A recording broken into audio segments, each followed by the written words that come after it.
Hi guys, my name is Steve. Welcome to Disruptive Wealth Creation. Today we're going to be talking about the alternative meat revolution.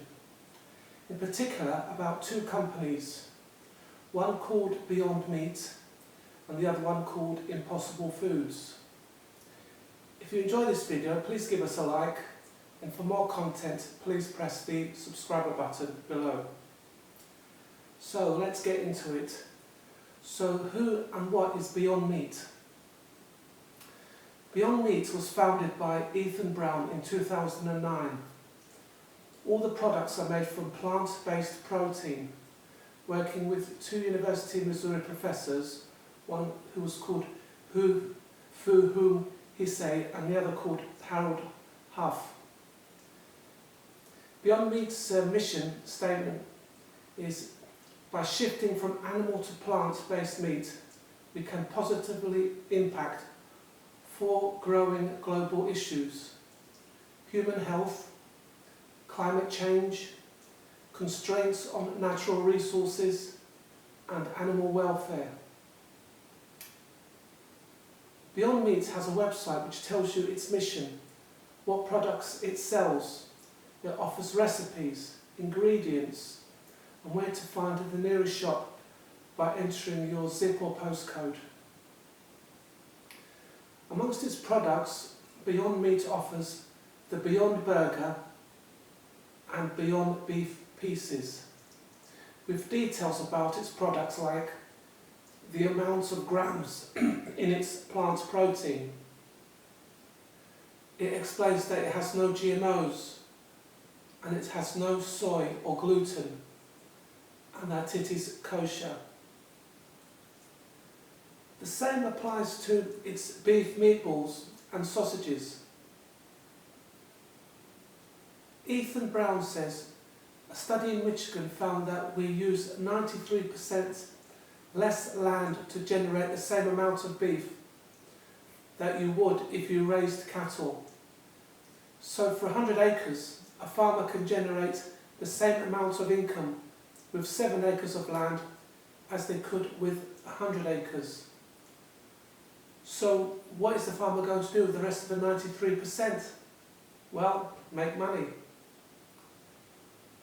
When Beyond Meat first started out, they received venture capital finance from Great Point Ventures, Kleiner Perkins, Obvious Corporation, Bill Gates, Biz Stone, the Humane Society and Tyson Woods, who exited in April 2019 ahead of the company's IPO.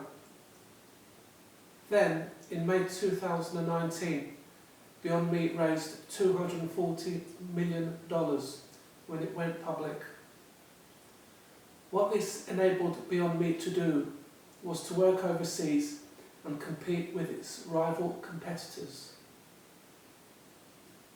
Beyond Meat has been very successful in getting into partnerships with high-profile companies like KFC, Subway, TFI Fridays, Tim Hortons, Del Taco, Dunkin' Brands, A&W, Bear Burger, Burger FI, and Carl's Jr.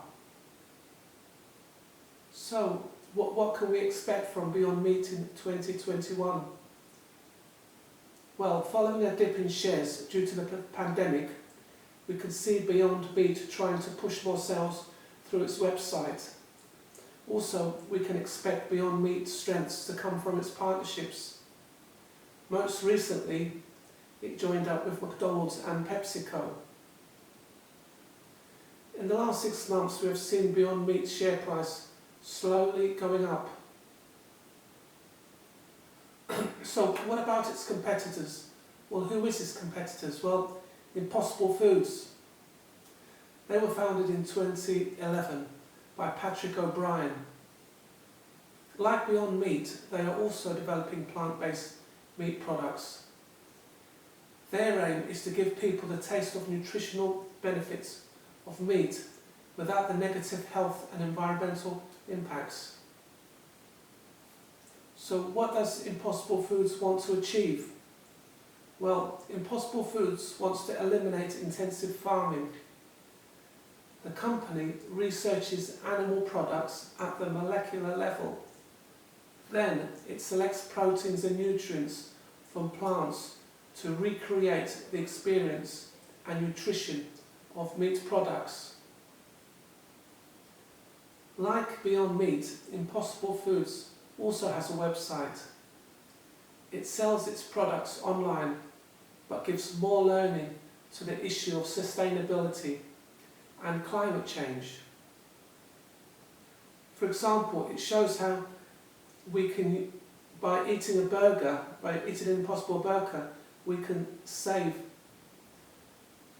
96% less land, 87% less water, and 89% less emissions. Impossible Foods also shows you a graph showing the level of livestock, the amount of land that needs to be recovered, and the removal of livestock emissions. So who finances Impossible Foods? Well, some of the larger companies include Google Ventures, Khosla Ventures, Viking Global Investors, UBS, Hong Kong billionaire Li Ka-shing's Horizon Ventures, and Bill Gates. So, where can you get Impossible Foods? Well, as already discussed, we can get it on the internet, and we can get it in shops like Walmart, Trader Joe's, Gelson's and Safeway. Then of course there are the restaurants like Burger King, Little Caesars, Bear Burger and Starbucks. If we were to compare both companies, they both strive to make their burgers taste like meat burgers. Ironically, both alternatives have different tastes. Both are passionate about climate change and saving the planet. Both want to see the reduction in land usage by livestock. Both companies want their products to be mainstream and eaten by all. So what are the issues they still face? The main broad criticism of both companies is, firstly, having up to 20 or more ingredients puts them in a category of processed food. Secondly, people say they have genetically modified organisms in the food. This is disputed, and Beyond Meat clearly put on their packaging that they have no GMOs. However, people still argue that they use ingredients that have been genetically modified, like hemp. Thirdly, people say they're not healthy or hazardous to health. The argument here is that although they have a good source of protein, mineral and vitamin, they still have high levels of saturated fat and sodium. Fourthly, people say that these foods are seen as fake food. Most nutritionists would say they are not any healthier than a meat burger, but if you want to save the planet, they are a better option. The arguments in favour of meat substitutes are that they are better for the environment, and the arguments used against them are just really the meat industry fighting back. Animals do not have to die for me to enjoy my burger, said one person. They taste like a real burger, say other people. And supporting a disruptive company doing good for the planet, maybe it's not such a bad thing. In summary, in terms of the investment, Impossible Foods has no plans to go public soon. They continue to revolutionise the food industry and take big paychecks from venture funds and celebrities. To date, they have banked over $1.5 billion. So what about investing in Beyond Meat? That is a public company.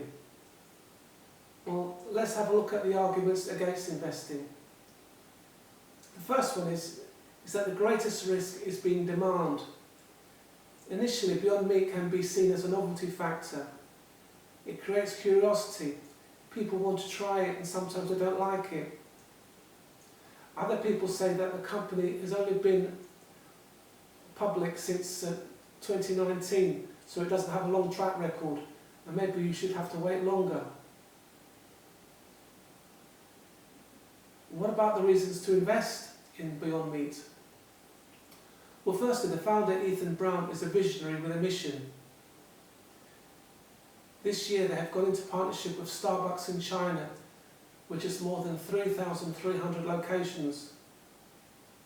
Beyond Meat continues its existing partnerships with McDonald's, PepsiCo, Dunkin' Brands, TGI Fridays and KFC. And people are saying that the Beyond Meat is getting better and better. In summary, the main takeaways are that Beyond Meat in 2019 reported revenue of $298 million, and they were up 239% from 2018.